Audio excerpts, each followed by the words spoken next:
Assalamualaikum warahmatullahi wabarakatuh. Salam guru penggerak.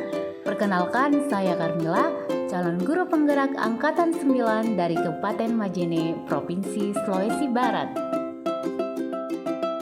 Salam dan bahagia Bapak Guru hebat. Kali ini saya akan membahas tentang koneksi antar materi modul 2.1, yakni pembelajaran berdiferensiasi. Pembelajaran berdiferensiasi adalah usaha guru untuk menyesuaikan proses pembelajaran di kelas untuk memenuhi kebutuhan belajar individu murid. Tomlinson 1999, halaman 14. Bagaimana melakukan pembelajaran berdiferensiasi? Ada 3 strategi dalam pembelajaran berdiferensiasi. Yang pertama adalah berdiferensiasi konten. Diferensiasi konten berkaitan dengan perbedaan konten materi yang diajarkan kepada murid sebagai tanggapan dari kesiapan belajar murid, minat atau profil belajarnya, visual, auditori, kinestetik, atau bahkan bisa kombinasi dari ketiganya.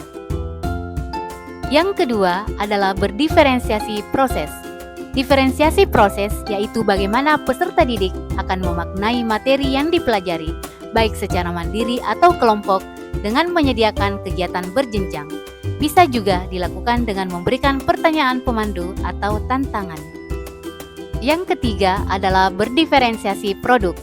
Diferensiasi produk yaitu berupa tagihan yang kita harapkan dari peserta didik dengan memberikan tantangan atau keragaman variasi serta memilih produk apa yang diminatinya. Kebutuhan belajar murid terdiri dari 3 aspek. Aspek pertama, kesiapan belajar. Kesiapan adalah kapasitas untuk mempelajari materi, konsep, atau keterampilan baru. Mendiferensiasi pembelajaran berdasarkan tingkat kesiapan belajar murid mengharuskan guru untuk menilai pengetahuan awal dan menentukan apa yang telah murid ketahui dan di mana murid berada. Selanjutnya, minat murid. Minat merupakan suatu keadaan mental yang menghasilkan respon terarah kepada suatu situasi atau objek tertentu yang menyenangkan dan memberikan kepuasan diri.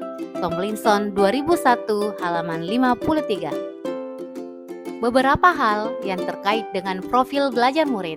Yang pertama, lingkungan belajar. Misalnya terkait dengan suhu ruangan, tingkat kebisingan, jumlah cahaya, dan sebagainya. Contohnya, mungkin ada anak yang tidak dapat belajar di ruangan yang terlalu dingin, terlalu bising, terlalu terang, dan sebagainya. Yang kedua, latar belakang budaya. Ada yang santai, terstruktur, pendiam, ekspresif, personal, dan impersonal. Profil belajar murid juga terkait dengan kecerdasan majemuk, multiple intelligence, visual, spasial, musikal, body fee, kinestetik, interpersonal, intrapersonal, verbal, linguistik, naturalis, logik, matematik. Selanjutnya, gaya belajar yang terdiri dari 3, yakni visual, auditori, dan kinestetik. Cara mengidentifikasi kebutuhan belajar murid. 1. Menggunakan berbagai asesmen awal dan asesmen formatif. 2. Mengidentifikasi pengetahuan awal. 3. Mereview dan melakukan refleksi terhadap praktik pengajaran. 4. Berbicara dengan guru murid sebelumnya. 5. Membaca rapor murid dari kelas mereka sebelumnya. Dan yang keenam, mengamati perilaku murid-murid. Kaitan antara modul 2.1 dengan modul-modul sebelumnya.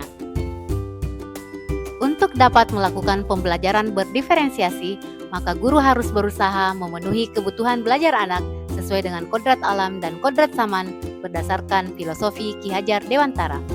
Dalam melakukan pembelajaran berdiferensiasi, seorang guru penggerak harus berpihak pada murid, reflektif, mandiri, kolaboratif, dan inovatif agar dapat memenuhi kebutuhan murid.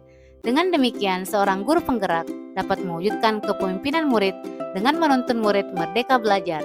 Hal ini sesuai dengan nilai dan peran guru penggerak.